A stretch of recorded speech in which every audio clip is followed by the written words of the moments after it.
This is section 10.4. We're going to use inscribed angles and polygons. What is an inscribed angle? Well, it's the blue angle.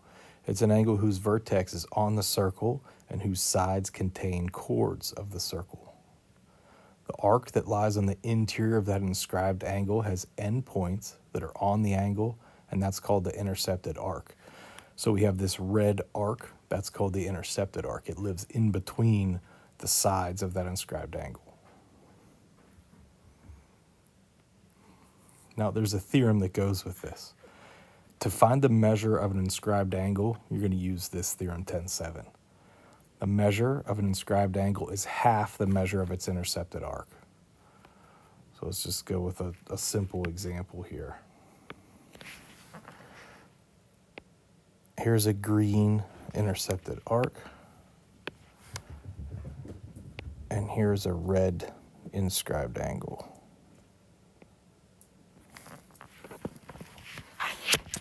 Let's say that the inscribed angle has a measure of 50 degrees.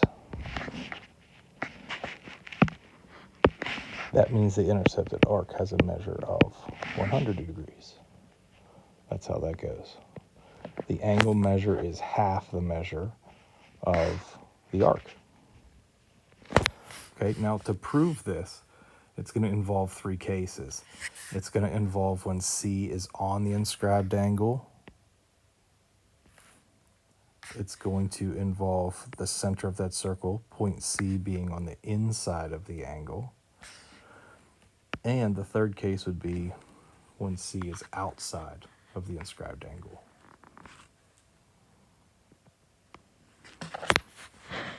Let's find the indicated measure in circle P. What is the measure of angle T? Well, we know we have an intercepted arc measure right there. We have an inscribed angle right here. That inscribed angle, we're going to call that angle T. That's going to be half the measure of that intercepted arc.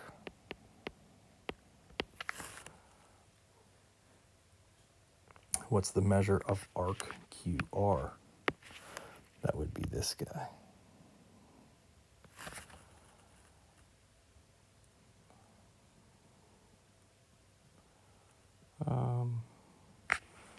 Let's use this to our advantage. What would the measure of that purple arc be? Well, I know that purple arc is going to have a measure of 100 because it's across from, or not across from, it's corresponding to this inscribed angle. And notice how, I'll use a different color here to really make this confusing. This chord right here is a diameter because point P is the center. Not sure if you're going to see that dot or not. So that means this guy's got to be 80 degrees. And that's the measure that we were asked to find.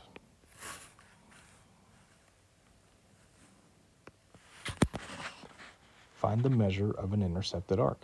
Let's find the measure of arc RS and the measure of angle STR. What do you notice about angle STR and angle RUS?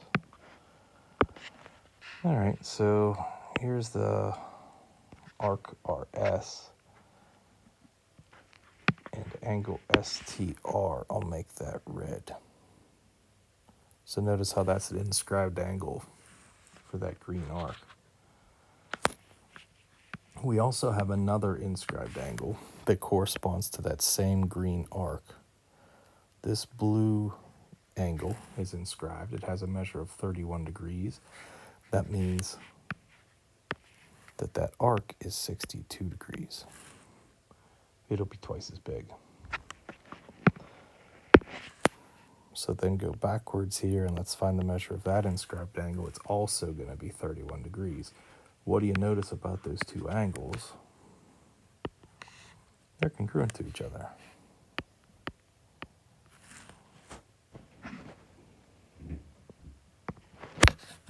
Okay, and that's what theorem 10.8 says. If two inscribed angles of a circle intercept the same arc, then the angles are congruent. So notice how those two arcs there we have, or those two inscribed angles, each have congruent arcs on them. That's because they correspond to that same intercepted arc. So this angle and this angle have to be the same because they intercept that same arc.